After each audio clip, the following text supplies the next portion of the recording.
أعوذ بالله ويا تكلم مسياري قط مرات سيرة مرات تنقول يا شبودا لاندمت سندي ما أشبودا يمني لاندمت أو مرات يمني سندي يوات إلى سندي أكم تدم نورا بفيديو هذا سيدو بجيتشا أنا لك نيجي دقامي كنيني دقيت وقارن لا تمامي حتى كونوا سافيت وفجسوا في ندم شو فجس رانجت تبلا وفجسات اللي هي أكم تدم فجس رانجت أيه كونوا أسمع تفنس عش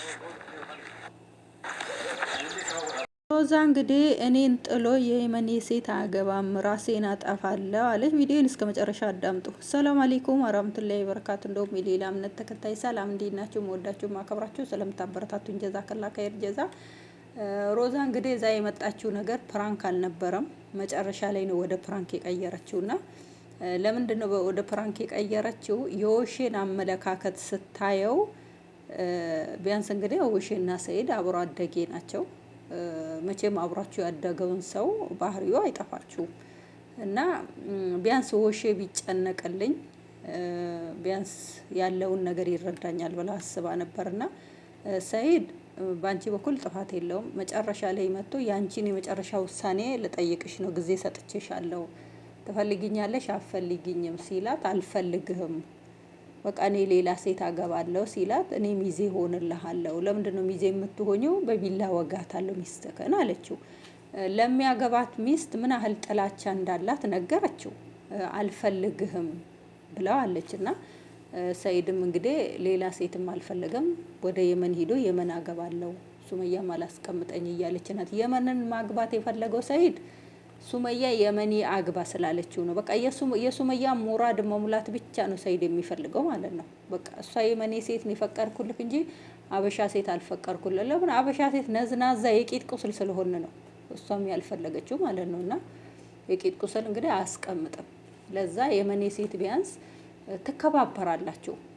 እሷም የራስ በራሷ ዜጋ ባህሪ ስለምትሄድ እናንተ በራሳችሁ ባህሪ ነው የምትሄደው።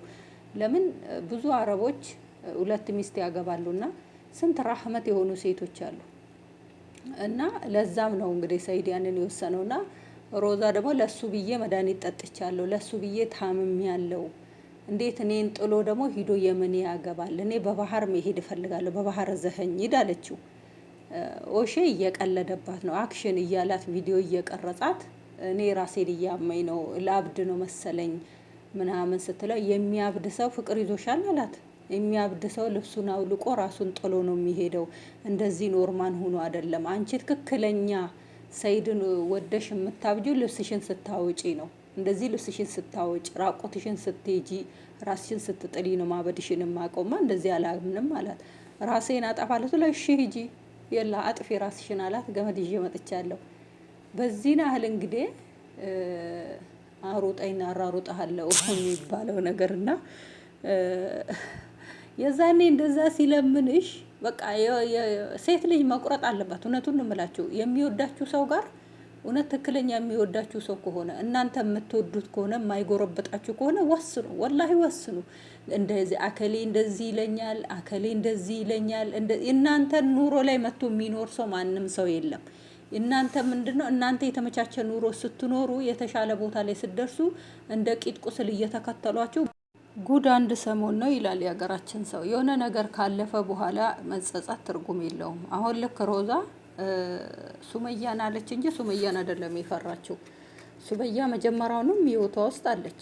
ለምን የሰይድ ሚስት እንደሆነች ታውቃለች። ቬሎ ስትመርጥ አብራው እንደዛ ስትሆን መድኃኒቱን ስትወስድ ሐኪም ቤት ስትገባ ቤቱ ስትሄድ ያኔ ሱመያ የሰይድ ህይወት ውስጥ የለችም።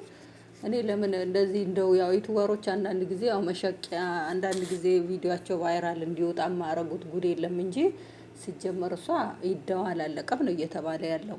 ይዳዋን ጓደኛዋ ራሱ የመጀመሪያ ቀን ራሱ ስትነግራት አንቺ ለምንድነው ይዳሽን ሳጨርሽ ለምን ትቾኪያለሽ? ገና 3 ወር አልሞላሽም እንዴት አንቺ ታረግዣለሽ? ያረገዝኩ ብላ ፕራንክ አድርጋት ማለት ነው። ከሰይድ አረገዝኩ ብላ ፕራንክ አድርጋት እንዴት አንቺ እንደዚህ ያን ነገር ታረጊያለሽ? ገና 3 ወር ራሱ አልሞላሽ። እንግዲህ 3 ወር ማለት እንግዲህ ይዳው እስከ 3 ወር ከምናምን ነው ይዳው የሚያልቀው ማለት ነው። እና በጣም ነው የጮህችባት እና ከዛኛው ጋር ይዳዋን እንኳን 3 ወር ሳትጨርስ ያው ሰይድ እንግዲህ ወንድ ልጅ ያው ይዳ የለውም ያው ሴት ናት እንግዲህ እዳሜ ያለባትና ያው አዩንም እንደፈታ ነው ወዲያው ከየመን እንደመጣ ሌላ ነገር ውስጥ ይገባውና እንግዲህ እሷ እንግዲህ ተጨንቃለች። ሆሼ ምንም አልተረዳትም። ሆሼ እንደጠበቀችውም አይደለም የሆነው። እየቀለደባት እያሾፈባት አክት እያረገባት ነው። በኋላ ላይ ነው መጨረሻ ላይ ስታየው የሚያዝንላትም በቃ ሰይድና እሷ አንድ ላይ መሆን አለባቸው ብሎም ምንም ያሳየው ነገር የለም። ለዛ እንግዲህ እሷም ግራ ሲገባት ፕራንክ ነው ብላ ነገረችው። ፕራንክ መሆኑን ባቅ ኖሮ ቪዲዮ በደንብ ቀርጽሽ ነበር አላወቅኩም ነው ያላት።